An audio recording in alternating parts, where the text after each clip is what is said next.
revolution for. So I was trying to explain why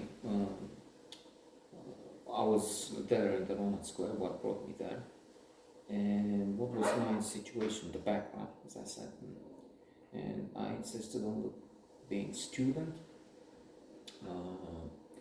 doing very well to begin with, entering only second in terms of the performance of the tests, then having a pupil of my own in the first year, and with excellent results in the first. But then we went on some training practice on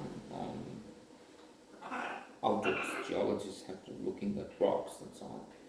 And in one particular case, they sent us to somewhere in Moldavia.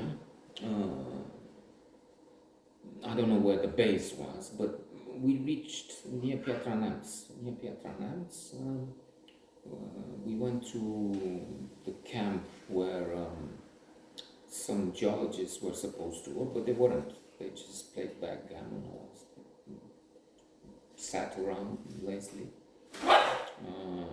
The conditions were very bad. I remember they didn't have cold water. All the water they had was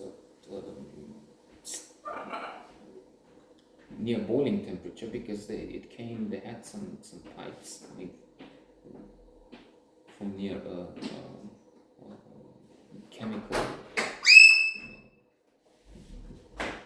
chemical installation, and for some reason, it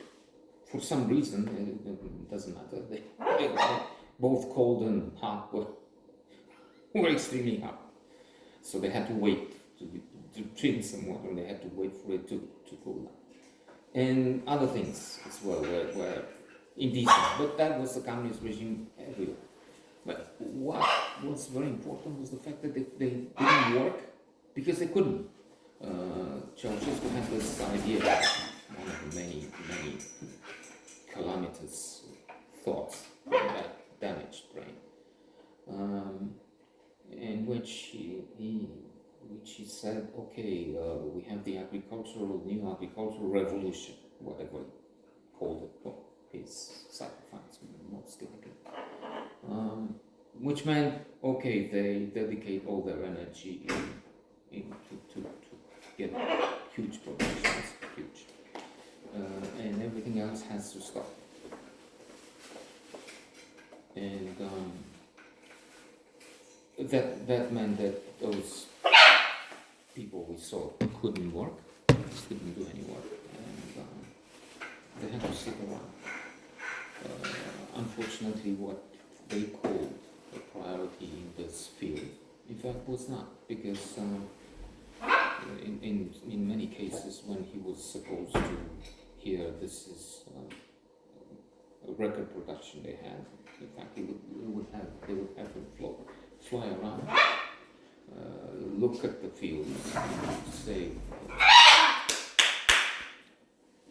dear beloved leader,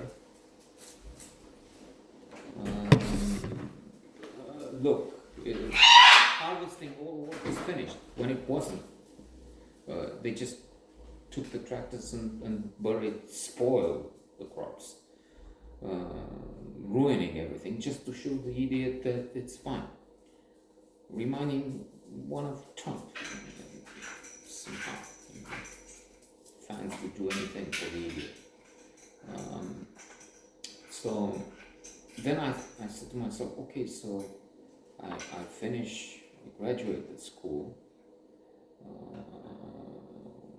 magna cum laude, and then I come to a place like this here, or in another, on the west coast, on the west side, and do nothing because of the big idiot above and agriculture.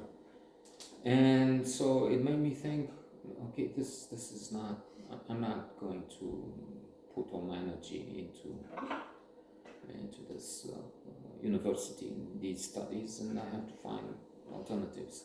And indeed, I became a guide for the ONET, the National Tourist Office.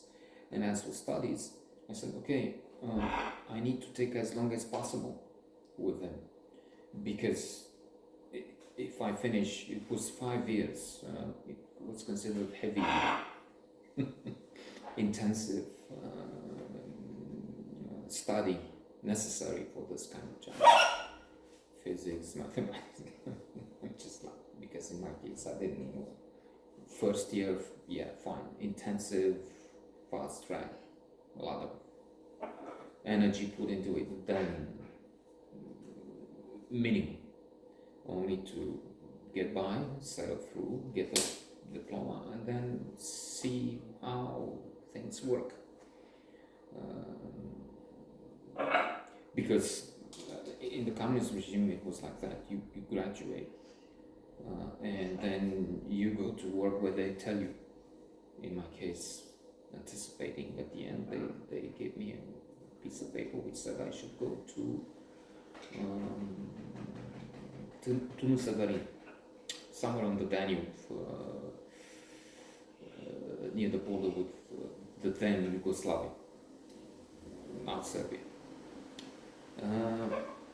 And again, anticipating, I never worked there, because by the time in 1990 I finished, I graduated and got my diploma. That was already in the regime. Churches were fallen, so then I would do something else. But it took me 7 years instead of 5 or 8, in fact, because 2 years at one point my father died while I was studying, and I said, okay, I need to do some work. I need to put my studies on ice so that I do something else for the family or something like that. And indeed, working as a guide would provide. It was so lucrative at times that I would at one point get to buy a color television, which was a rocket, a spaceship for the circumstances, and a VCR, video player for video cassettes, which we had. I mean, you could, well, get some through networks, changing with others. I mean, I have this film, what do you have? Let's trade. I would trade with a future Minister of Justice, Raluca something, Raluca Prun, I think. But in fact, it wasn't really her, it was her father who had an impressive collection of films on videotape. I had 3. Have you seen these? Yes. But okay, you go ahead, and she was nice. And indeed, I don't think I ever met her father, who was a big shot back then. Surely you wouldn't have that collection if you were not. But she was nice again, really. In fact, she was the girlfriend of Dan Stamate, a friend of a friend of mine's here. So that's how, when things happened, December 1989, I was still a student, and a student working for the tourist office, and that's where I was where we were, I was going to say, because I went out with Laurentiu to the Roman Square. But we're getting there. If you're impatient, you can send us a comment on email.